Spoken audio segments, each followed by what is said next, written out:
Mirë se vini në botën e yjeve. AstroChart, bëni subscribe për më shumë video.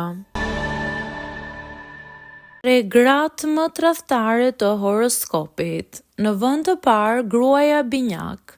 Kjo grua është e rrezikshme sepse di të luajë me mendjen tënde. Është shumë e zgjuar, e komunikueshme dhe kurrë nuk të lë të mërzitesh. Por pikërisht këtu qëndron rreziku. Gruaja Binjak lodhet shumë shpejt. Ajo ka nevojë për stimulim mendor, për lojë, për flirt dhe nëse lidhja bëhet monotone, kërkon ndjesi të reja.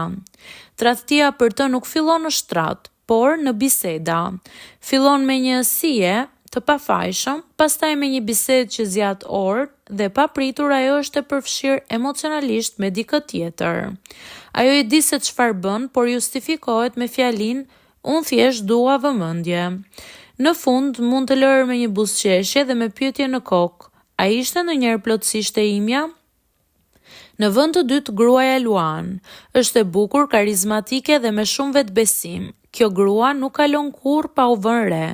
Ajo do të ndihet mbretëresh, të adhurohet dhe të vlerësohet çdo ditë. Por nëse partneri nuk i jep vëmendjen që kërkon, ajo do ta kërkojë diku tjetër. Gruaja Luan nuk tradhton për hakmarrje, ajo tradhton për konfirmim, për t'u ndjerë sërish të dëshiruar, e fortë dhe e parezistueshme.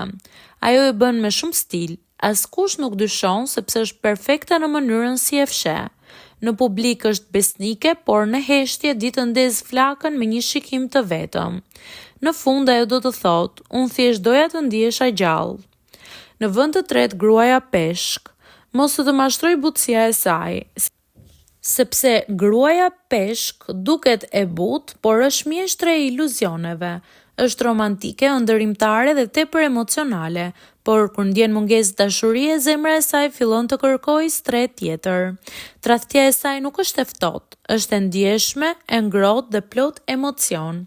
Ajo mund të dashurohet me dikë tjetër, ndërkohë që ende të mban dorën dhe ta bëjë pa e kuptuar as vet. Nuk tradhton për lojë, por nga boshllëku që ndjen brenda vetes. Dhe kur e zbulon që po të lëndon, sigurisht që nuk ndihet mirë as vet. Ajo të zhyt në një mjegull dhe kur ikën, lë pas vetëm një iluzion.